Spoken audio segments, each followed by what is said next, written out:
Welcome. In this lecture, which has multiple sessions, we'll go through margins for the support vector machine, or SVM. The main concepts are, what do we do about misclassified data, false positives and false negatives? We'll introduce slack variables to handle inequality constraints. The dual formulation is a particularly good way to represent these slack variables, and slack variables are easy to use in common solvers.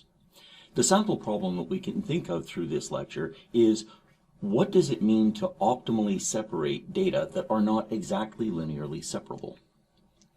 So for these data, they may arise from many sources. It might be the fundamental nature of the data is that they're not linearly separable. It may be that there was difficulty in labeling the data, and that leads to an apparent lack of separability.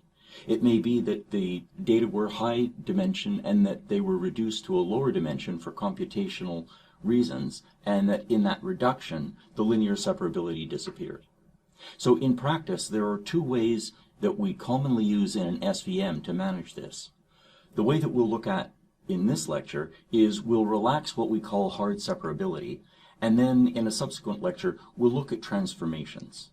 So we'll be looking at what are called soft margins instead of these hard constraints. Let's go through a very simple one-dimensional example. Suppose that you have data that are linearly separable and that they're 1D data, and if we go to x equals 4, we can separate the negative from the positive set. Now, suppose that there are two extra data in there, and this will be a false negative. That is, it would be normally, if we chose x equals 4, this would be classified as negative, but it's labeled as positive. And likewise, this datum would be classified as positive, being greater than 4, but it's truly negative. So a question is, how do we handle these misclassifications?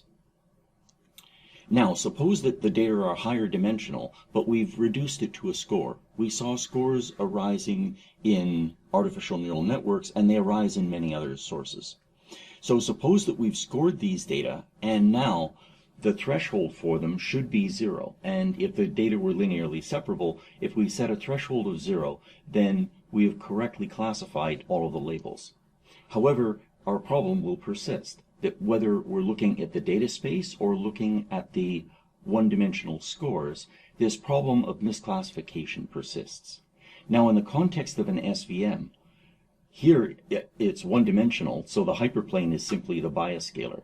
And the question is, if you pick a bias scalar, what data are supporting that decision? That is, if there are mislabeled or otherwise difficult to separate data, what is the very definition of a support vector?